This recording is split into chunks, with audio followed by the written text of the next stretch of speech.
pod bay doors.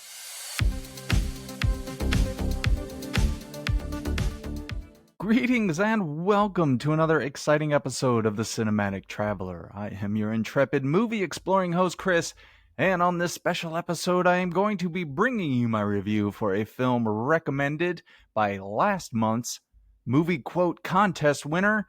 They have picked one of my favorite horror movies, believe it or not, and that is Final Destination from the year 2000. I will not believe it is from the year 2000, and it is directed by James Wong. And if you are watching this, you see I have the mood lighting on. It's a scary movie. I thought I would go with a little bit of a red light on this one. Let's see how that works.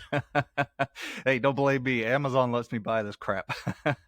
At any rate, I am super excited to be talking about this movie. As I mentioned, it is one of my favorite horror movies, so I can't wait to dive in. Now, before I do have to ask a favor of you. Whatever you are listening or watching this show on, somewhere on that screen on your device, there is a follow or a subscribe button. If you could please just tap that button and follow the show. Not only will it help me and the show, it helps you. You won't miss any of my future episodes, and you'll get to go back and listen to all of my amazing previous reviews, hear my sexy voice. And on a few of them, you'll actually get to see my sexy face. As I mentioned, I'm going to keep saying that until somebody agrees with me. Also, if you could share the show with your friends, family, loved ones, the Grim Reaper, I don't care. As long as I get someone to listen to the show or watch the show, I would greatly appreciate it. Share it on your social media. You can find me on social media. I'm on Instagram at Cinematic Traveler Pod. I do have an email address, thecinimatictravelerpod@gmail.com. I am on the other ones, X and Blue Sky and all that crap, but I mostly stay on Instagram, so that's the best way to get in touch with me and follow the show. There, I got through all of that YouTuber, podcaster, mumbo jumbo, quick, fast, and in a hurry, so we can dive into this episode. I hope you are doing well out there, my beloved listener. You should be getting this at the end of the week, so we are rushing headlong into the weekend. I hope you have amazing plans to spend time with all of your loved ones. And again, share the show with them. It's Easter. It's the time for giving, I think. I don't know. Anyway, I am so excited to be talking about this movie. Again, it comes from last month's contest winner, ZW. And she has recommended, and this is no influence by me whatsoever. Again, one of my favorite horror movies. I was going to say in recent memory until I saw it came out in 2000. I was like, oh my God, I really am getting old. But that is Final Destination. Now, before we get into the review, I do have to over-explain a couple of things. I am going to be giving you, well, I normally give you a spoiler-free review, but since this movie is 25 years old, I'm probably going to get into spoilers. I will give you a spoiler-free plot synopsis.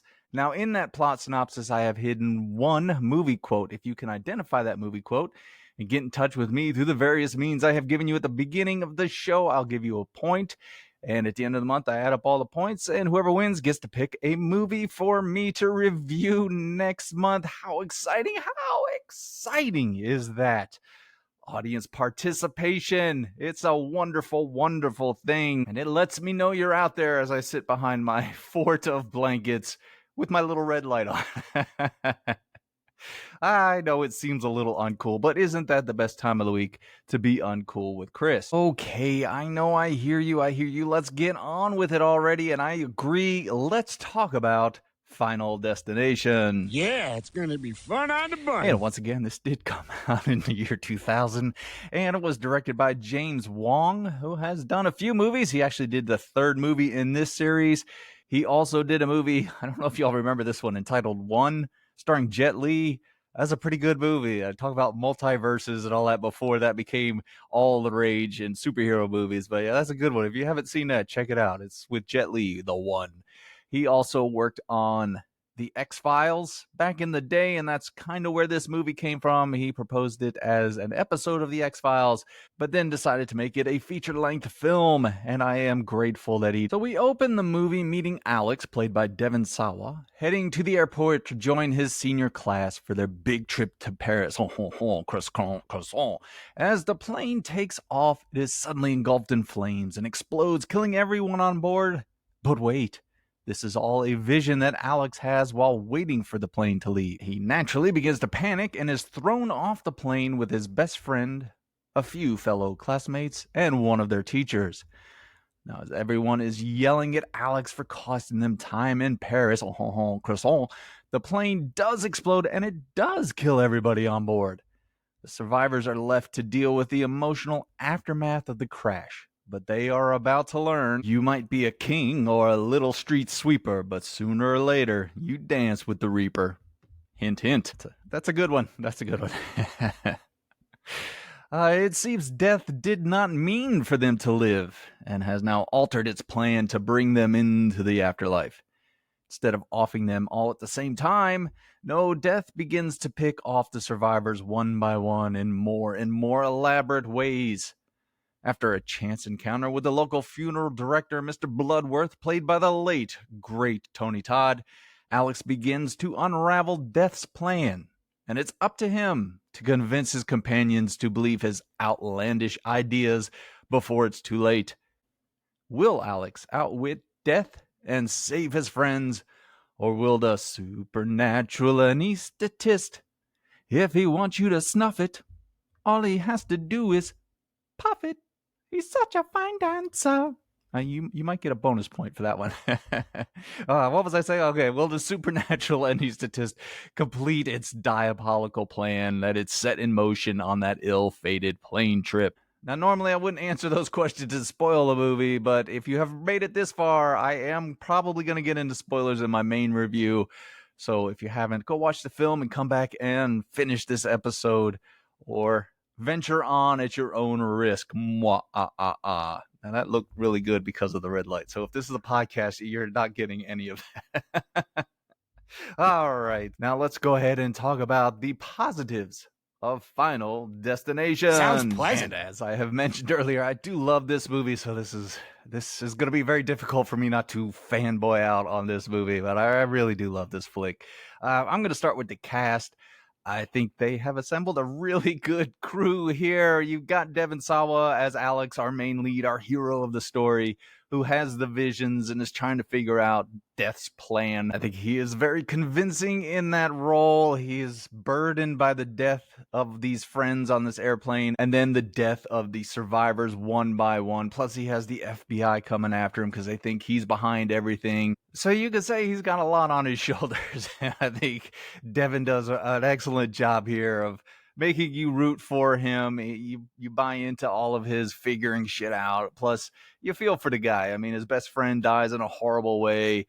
He starts to develop a crush with Clear, played by Ali Larder, one of the other survivors who believes Alex. So they form a little bond there, and they have a nice little relationship blooming as they try to outwit death and survive all of this game. But yeah, they have a great chemistry with each other. And again, they pull you into the story. It's believable. You don't get, well, as believable as this movie can be, but you believe their reaction to things. How about that? There's some excellent moments. I especially like when Alex decides to hide out in the cabin by the lake there, and he's like putting duct tape around the corners of tables and putting cork on nails and stuff. He's trying to death proof the house, basically. Yeah, that was a pretty good moment. But yeah, you really believe they're on this journey together. You also have the rest of the supporting cast. You have a young, oh my god, they're also young, a young Kerr Smith as Carter.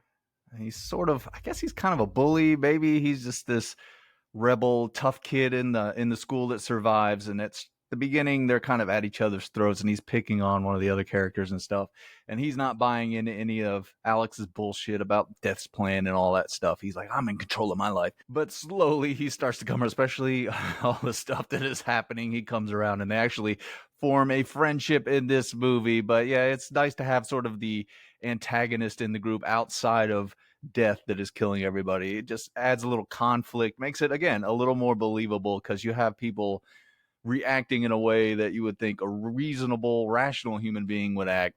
And then you have Alex, who sees the bigger picture, and they're kind of clashing and butting heads. And you have Carter's girlfriend, Terry, played by Amanda Detmer, is a little bit caught in between the two sides, the two factions, and she meets her demise in a very sudden moment, a very great jump scare. You also have Sean William Scott as Billy. I think this is pre Stifler days, maybe right before it. He's like I said, they're young kids in this movie, but he is the one that Carter bullies at the beginning of the movie. And he also gets off the airplane, even though he doesn't want to. He's like, I wasn't even in the fight, but yeah, he adds a little bit of the comic relief to it because he's just kind of this dumb, goofy guy who doesn't believe it until it's really too late. But yeah, he has some great moments. I like when he ask Alex after everything. He's like, Alex, when am I going to die? Can you see when I'm going to die? And Alex is like, no. And then he kind of steps out of frame and he comes back and goes, oh, if I ask this girl out, is she going to say yes? Because he thinks Alex is psychic because he's such a moron. But yeah, he adds some nice comic relief to the movie. And you have their teacher, Miss Luton, played by Kristen Cloak. I think that's how you say her name. I remember her from, do you remember that show? Was it Space Above and Beyond? God, I swear she was on that show. I haven't looked it up on IMDb. I should, but pretty sure she was on that show. But she's she's a teacher I would have liked to have in high school. She's like a cool teacher. But at any rate, she doesn't have a whole lot to do except die horribly. Oh, bless her heart. They kill her a lot in this movie. But you know, your main cast is great, that little group, because I think they have a nice mixture of likable hero characters and sort of asshole characters and then comic relief. So you have people to root for, root against, and then, you know, like I said, you have people come in to give you a few laughs. So I think it's the right balance for this type of movie with these different characters. So you care when they die. I think that's really one of the better aspects of this movie, is that you actually care about these people. So when bad things happen, you are on the edge of your seat hoping they'll get out of it, even though you know in death there are no accidents, no coincidences or mishaps, and no escapes. You don't get any credit for that. Especially since I can't do the voice. And yes, I've mentioned him in the synopsis because I had to. We lost him recently, but the late, great Tony Todd in that deep, deep voice. Yes, Candyman himself. He has a brief but memorable exchange with Alex and Clear, or Claire. Is it Clear or Claire? I can't remember. At any rate, they have an exchange, and he's so awesome. I mean, he's just so awesome in this movie. He's in it for like 3 minutes, and all I can remember is him just with that deep voice and the lines he's given, the way he delivers it. It's just creepy as hell, and he's just loving it. So yeah, God bless you, Tony Todd. I miss you. I wish you were still here making these horror movies. Yeah, and I think the last two cast members I will mention: Daniel Roebuck as Agent Ween and Roger Gwenvere Smith. I don't know if that's how you say that. I added a little flair to that, but he's Agent Shrek, ironically enough. But they play the FBI agents, and again, they're doing their job, but they have some comedic moments as well. There's that point where Agent Shrek is like, "That kid creeps me out," and then the other agent looks at him and goes, "You know what? Sometimes you creep me out." So they have a few good exchanges that add a little life. They feel like real characters in the movie, real people. So, and that again helps make the film more enjoyable. I think the cast, from top to bottom, everybody that has their part in the movie does it well, especially for this movie. I'm not expecting, some kind of Academy Award performances here, but they fill the role they need to and make you, again, believe in these characters and really feel for them when they're going through this horrible situation. The next positive in the movie is naturally the direction by James Wong. As I mentioned, he did come back and do the third one, which I don't know. Should I tell everybody? I love all of these. Well, I will say the fourth one I haven't watched as much. It's not as good as the rest of them, but I think the first three are great. And I think the fifth one, if you haven't seen any of these movies, it's good. And then when it hits the end and it kind of ties things together, then it's like, oh my God, that's brilliant. But at any rate, he directed this one and a third one. I think he does a good job with this movie, with the camera work, how he sets up all of the kills and kind of leads you in different directions where you think, okay, it's going to be this, and no, it's no way it's going to be that. I like when I think it's Todd, Alex's best friend, he's the first one that buys it. But the whole scene, like you see the water leaking and it's rolling across the floor, and then he grabs the razor and he's shaving. You're like, oh God, that's it. He's going to cut it out. Oh, that's not it. He takes the scissors and puts them in the nose, the trim nose hair. Like, oh my God, that's going to be horrible. That's not it. So yeah, I like the way it fakes out on some of the kills. Some of the kills are more elaborate than the other ones. I think it's a good mixture too. I think you get the ones that are sudden, like with Terry, the girlfriend in the bus. Oh, that bus. It's so quick and sudden that it's shocking. Same thing with Billy when he gets decapitated. Yeah, again, it's sudden. It's real shocking. So you have that sort of mixture of the, oh my God, it's drawn out, especially, like I said, with Todd and then the teacher, Miss Luton. Oh my God, that scene seems to go on forever. Ah, poor Miss Luton. I don't know what you did, but they really, really killed the hell out of you. You get, what, glass in the neck, you get stabbed, you get your house blown up. It is so over the top and it's glorious. But yeah, I love the way they're all set up and the way the camera moves, and you get that sort of breeze that blows into the room to let you know that death is around. I did read a little bit. I don't want to go into like retrospective of this movie, but I did read a few background things on the movie.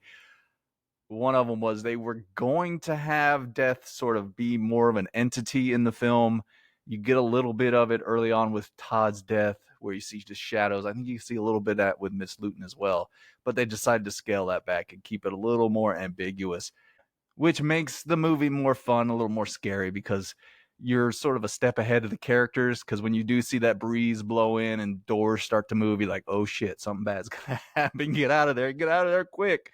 So yeah, I think all of that looks great. The camera work, the pacing. This thing is like an hour and a half long. You basically start off, pun intended, with the bang, because it's not long before you get the crash, and then you're off and running, because then Todd dies and then Alex is trying to figure things out, and next thing you know, they're at the end of the movie. So again, I think it flows perfectly. It's an interesting, and that's my next positive concept, which is what I really dig about this movie. It's different.